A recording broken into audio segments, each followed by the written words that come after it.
Hey Sumo-lings, Nick and Ilona here from AppSumo, and we wanted to talk to you about Black Friday. If you're not capitalizing on Black Friday, you absolutely need to be. Black Friday this year in the United States brought in $1 billion more than it did last year. Cyber Monday did even more than that, $9 billion this year alone in the US, which is crazy.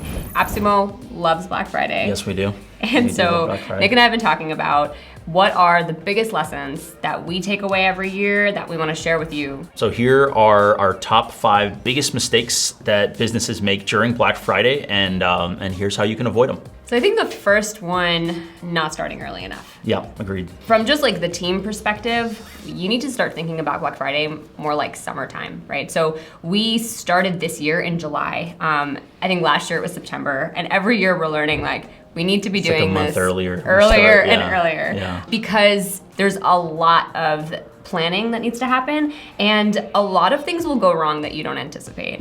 On the marketing side, the paid ads, it's super important to start early because your CPCs and CPMs normally double during Black Friday week. So we did a teaser page about a month in advance where we were able to build up a remarketing audience, sending ads to this page, collecting emails, cookieing the traffic, and then the week of Black Friday, we were able to retarget those people for a lot lower cost than if we were to go in cold. And on top of that, I think the teaser page that we had was able to build up a lot of hype for Black Friday to get people anticipated. Email, text, messenger, however you can notify your audience in whatever platform that they prefer. Super important to build that up early and then let them know that week. And also let us build up the right audience, right? So I think that would be the second mistake, is not targeting the right customers.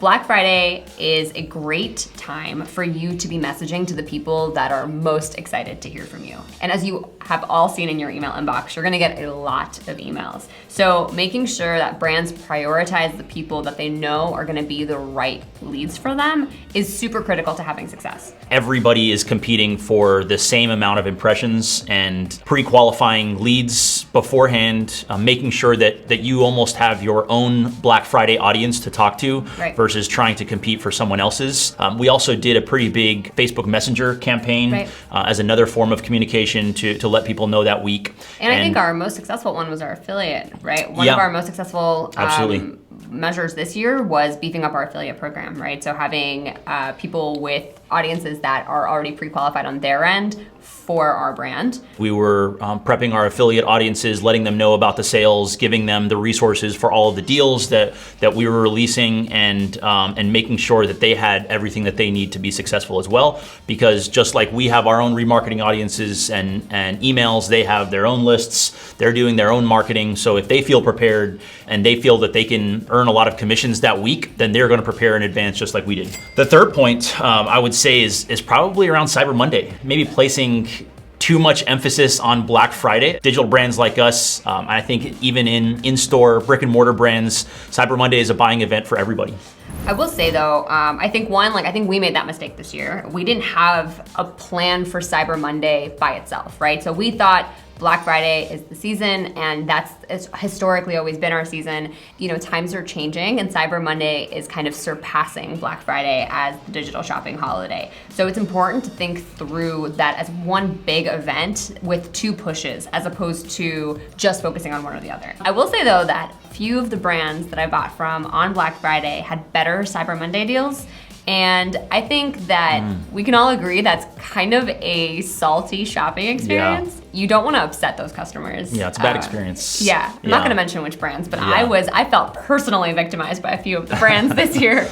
Not beefing up your resources is going to be detrimental to your Black Friday success. Our support team had a schedule in place months in advance that basically said who's going to be online when, so that every single hour of the day it has coverage, right? Because this is such a limited window of time, you wanna make sure that you're there for your customers, that you're answering customer questions, that you're available in case anything breaks. Time sensitive, right? It's super time sensitive. Right. This year, we ended up having a launch party when the emails went out and we started seeing, traffic and a larger audience.